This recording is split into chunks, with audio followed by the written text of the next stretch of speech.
Ce titre semble tout droit sorti d'un roman de science-fiction, mais il est étonnamment proche de la vérité.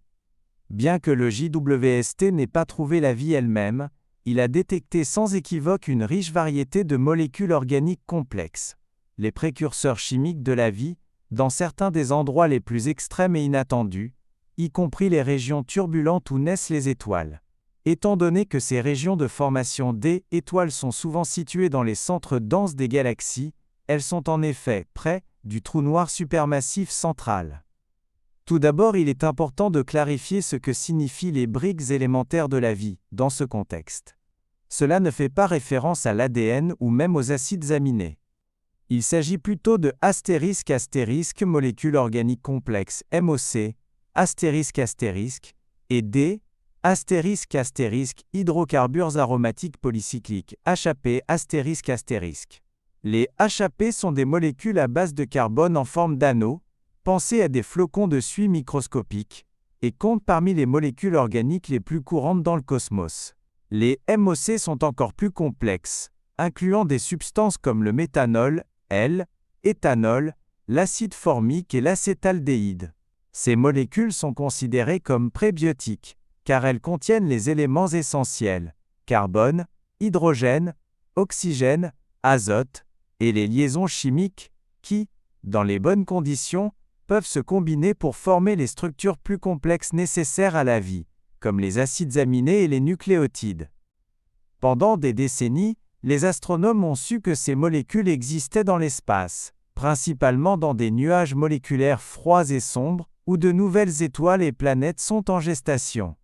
La théorie est que ces molécules se forment à la surface de grains de poussière glacée, comme du givre sur une fenêtre en hiver.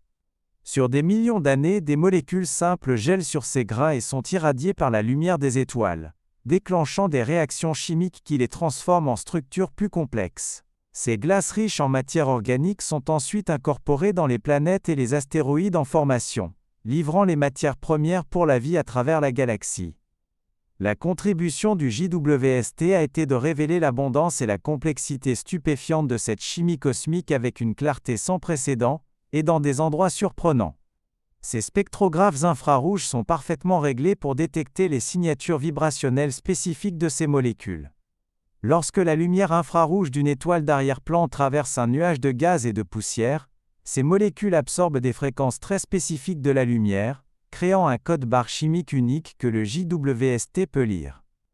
L'une des découvertes phares du JWST dans ce domaine provient d'observations d'un jeune système de proto-étoiles appelé IRAS 23385 plus 6053. Les données du télescope ont révélé un inventaire chimique de glaces complexes, incluant du méthanol, du sulfure de carbonyle et de l'ammoniac. La découverte clé fut que les abondances de ces molécules prébiotiques essentielles étaient bien plus élevées que ce que certains modèles avaient prédit, suggérant que l'usine chimique du cosmos est encore plus efficace que nous ne le pensions. La partie près d'un trou noir du titre fait référence au fait que les régions les plus intenses de formation d'étoiles dans une galaxie se produisent souvent dans le centre galactique, un environnement chaotique tourbillonnant autour du trou noir supermassif de la galaxie, TNSM. Bien que N étant pas à proximité immédiate de l'horizon des événements, ces pépinières d'étoiles peuvent être baignées d'un rayonnement de haute énergie provenant du disque d'accrétion du trou noir. Une hypothèse courante était que ce rayonnement hostile détruirait les molécules organiques complexes. Cependant, les observations du JWST brossent un tableau différent. Ils découvrent que ces molécules prébiotiques sont robustes et peuvent survivre, et peut-être même prospérer, dans ces environnements à fort rayonnement. Elles sont détectées dans les régions internes des disques protoplanétaires proches de jeunes étoiles actives et dans les nuages dents des centres galactiques. Cela suggère que les matières premières pour la vie ne sont pas confinées aux coins calmes et protégés d'une galaxie, mais sont répandues, même dans ses quartiers les plus violents. Cette découverte a des implications profondes pour l'astrobiologie. Cela signifie que les ingrédients nécessaires pour démarrer la vie sont omniprésents. Ils sont présents dans les glaces mêmes qui forment les comètes, les astéroïdes et les planètes.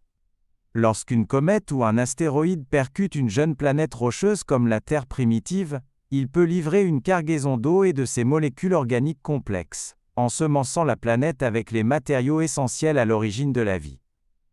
Ainsi, bien que le titre soit un peu dramatique dans sa formulation, son affirmation principale est scientifiquement fondée. Le JWST n'observe pas seulement, il fait de la chimie interstellaire. Il nous montre que le voyage de la simple poussière D, étoile aux molécules complexes qui forment la base de la biologie, est un processus continu et universel. Les briques élémentaires de la vie ne sont pas rares ou précieuses.